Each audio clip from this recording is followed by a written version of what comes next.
अनपढ़ माँ, दिल को चीर देने वाली कहानी।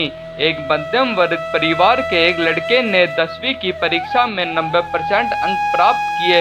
पिता ने जब मार्कशीट देखकर कहा, खुशी खुशी अपनी पत्नी को कहा, सुनो, आज खीर या मीठा दलिया बना लो, स्कूल की परीक्षा में हमारे लाडले को 90% अंक मिले हैं। माँ किचन से दौड़ती हुई और बोली, सच, मुझे भी दिखाइए मेरे बच्चे की कामयाबी की पर्ची। यह सुनते ही बीच लड़का फटक से बोला, क्या पापा किसे रिजल्ट दिखा रहे हैं? क्या वह पढ़ लिख सकती है? वह तो अनपढ़ है। अश्रुपूर्ण आंखों को पल्लू से छुपाती हुई माँ चुपचाप दलिया बनाने चली गई। लेकिन यह बात पिता ने सुनी थी और देखी भी। फिर उन्होंने लड़के के कहे हुए वाक्यों में जोड़ा और कहा, हाँ बेटा, सच कहा तुमने, बिल्कुल सच। जानता है, जब तू गर्म में था तो उसे दूध बिल्कुल पसंद नहीं था। तेरी माँ ने मुझे स्वस्थ बनाने के लिए हर दिन 9 महीने तक दूध पिया, क्योंकि तेरी माँ तो अनपढ़ थी ना, इसलिए तुझे सुबह 7 बजे स्कूल जाना होता था। इसलिए वह सुबह 5 बजे उठकर तुम्हारा मनपसंद नाश्ता और डिब्बा बनाती थी। जानता है क्यों? क्योंकि वह अनपढ़ थी ना, इसलिए जब तुम रात को पढ़ते पढ़ते सो जाते थे तो वह आकर तुम्हारी कॉपी व किताब बस्ते में भरकर फिर तुम्हारे शरीर पर ओढ़नी से ढक देती थी और उसके बाद ही सोती थी।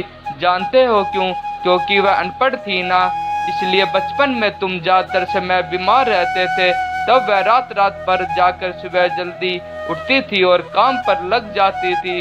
जानते हो क्यों? क्योंकि वह अनपढ़ थी ना, इसलिए तुम्हें ब्रांडेड कपड़े लाने के लिए मेरे पीछे पड़ती और खुद सालों तक एक ही साड़ी में रही, क्योंकि वह सचमुच अनपढ़ थी ना।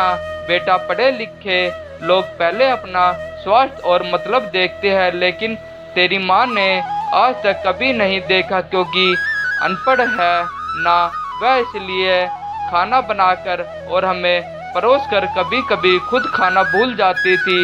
इसलिए मैं गर्व से कहता हूँ कि तुम्हारी माँ अनपढ़ है। यह सब सुनकर लड़का रोते रोते और पिलट कर अपनी माँ से बोला, माँ, मुझे तो कागज़ पर 90% अंक ही मिले हैं, लेकिन अब मेरे जीवन को 100% बनाने वाली पहली शिक्षक हो। माँ, मुझे आज 90% अंक मिले हैं, फिर भी मैं शिक्षित हूँ और आपके पास PhD के ऊपर की उच्च डिग्री है, क्योंकि आज मैंने अपनी माँ के अंदर छुपे रूप में डॉक्टर, शिक्षक, वकील, ड्रेस डिजाइनर, बेस्ट कुक, इन सभी के दर्शन कर लिए। मुझे माफ़ कर दो माँ, मुझे माफ़ कर दो।